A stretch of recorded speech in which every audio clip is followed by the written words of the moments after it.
Kembali di Breaking News, pemirsa, saya juga masih terhubung dengan Mas Jayadi Hanan dan juga satu lagi sudah bergabung bersama kita, Heri Budianto, pengamat politik. Saya langsung sapa, selamat siang, Mas Heri Budianto.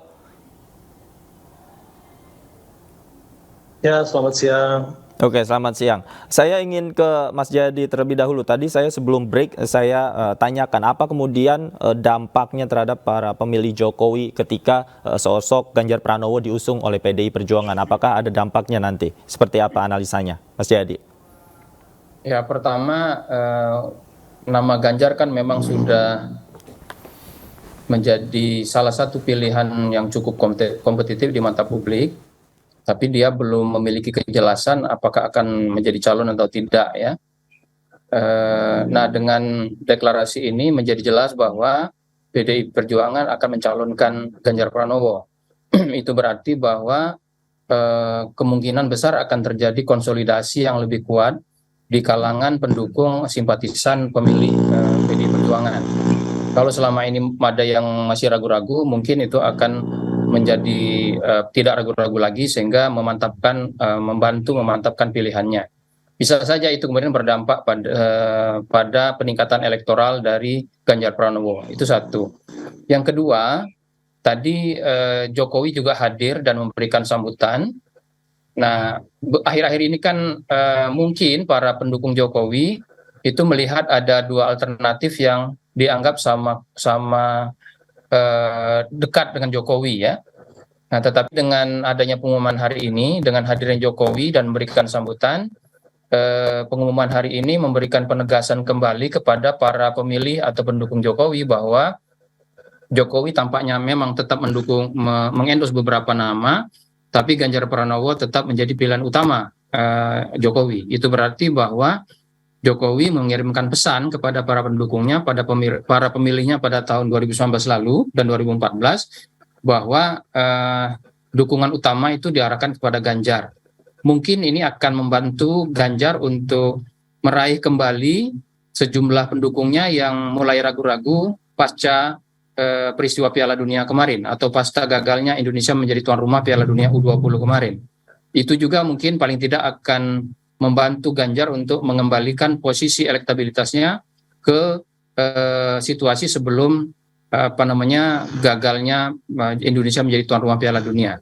Tetapi secara umum biasanya memang ada dampak dari peristiwa deklarasi seperti ini.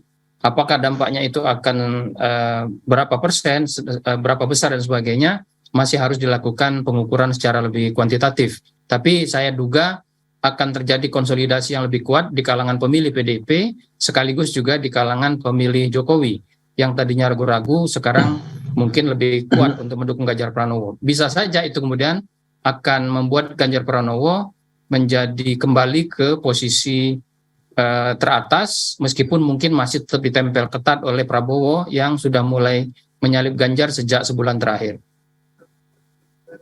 Mas Heri, Anda sepakat bahwa ketika Ganjar Pranowo ini diusung oleh PDI Perjuangan akan mendongkrak elektabilitasnya yang kemarin sempat turun? Ya, terima kasih. Mungkin perlu satu hal yang perlu diralat ya. Saya sekarang sudah bergabung dengan Partai Perindo. Jadi saya sebagai Ketua DPP Partai Perindo. Jadi tidak lagi seperti Mas Jayadi gitu ya, yang mungkin perlu diklarifikasi. Baik ya, saya kira apa yang dijelaskan oleh Mas Jayadi Hanan tadi adalah secara komprehensif mengenai dukungan pemilih. Nah, saya melihat dari aspek yang lain.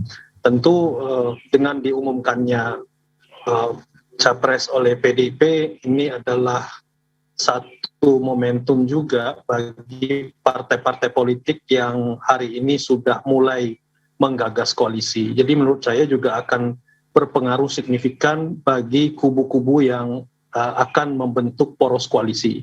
Kita tahu misalnya beberapa waktu yang lalu Pak Jokowi ketika bertandang ke markas Partai Amanat Nasional itu kumpul-kumpul lalu kemudian muncul gagasan untuk koalisi besar.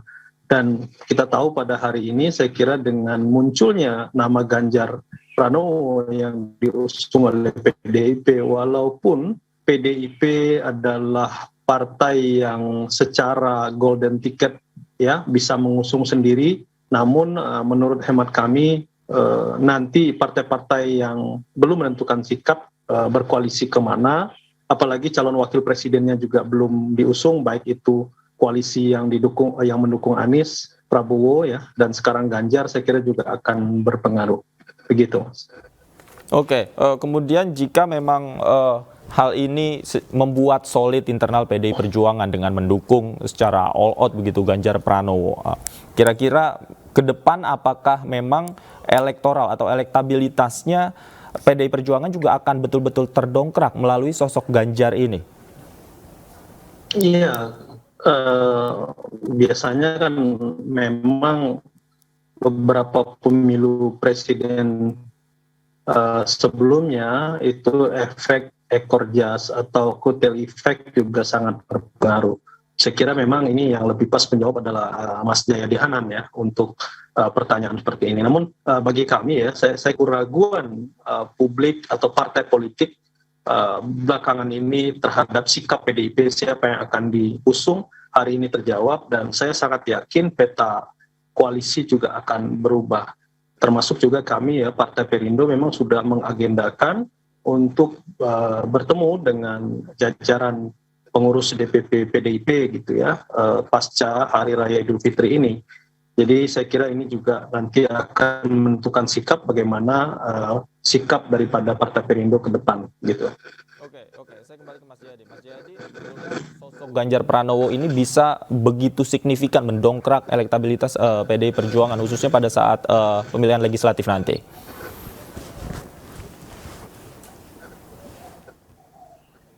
Ya, gimana Mas? Ya, Mas Jayadi. Oh, oke. Saya ya. Ya. Sorry, tadi agak terputus ya. Sorry, cek dulu suara saya jelas nggak? Jelas Mas Jayadi. Oke.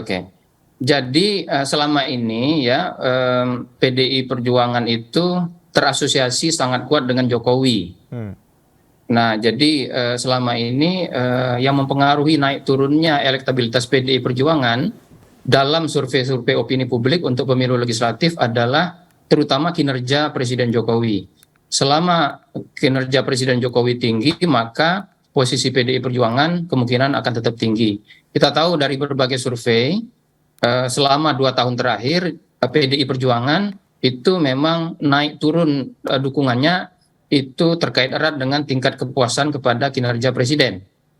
Nah, dengan demikian maka karena kinerja Presiden masih dinilai cukup baik, cukup tinggi oleh masyarakat, itu salah satu alasan mengapa PDI Perjuangan dalam berbagai data riset survei opini publik itu masih selalu menduduki peringkat pertama dan memiliki tingkat elektabilitas yang sedikit lebih tinggi dibandingkan dengan hasil pemilu 2019. Nah, jadi itu efek incumbency ya, efek adanya Jokowi sebagai petahana. Tetapi dengan naiknya Ganjar sebagai capres PDIP, maka kemungkinan dampak yang tadi disebut sebagai efek ekor jas oleh Mas Heri Budianto itu akan terjadi. Cuma begini, karena ini Jokowi Ganjar itu sebetulnya dianggap satu paket ya, maka kemungkinan untuk ke depan naik turunnya suara tingkat kinerja kepada Jokowi itu akan berpengaruh baik kepada Ganjar maupun kepada PDIP. Dengan makin terasosiasinya Jokowi kepada Ganjar, maka asosiasi pemilih antara Ganjar dengan PDIP juga makin kuat. Itu berarti bahwa itu akan membuat dukungan kepada PDIP paling tidak makin terkonsolidasi di pemilu legislatif sampai dengan pemilunya dilaksanakan pada tahun 2024 nanti. Kira-kira gitu logika elektoral yang bisa kita lihat selama ini.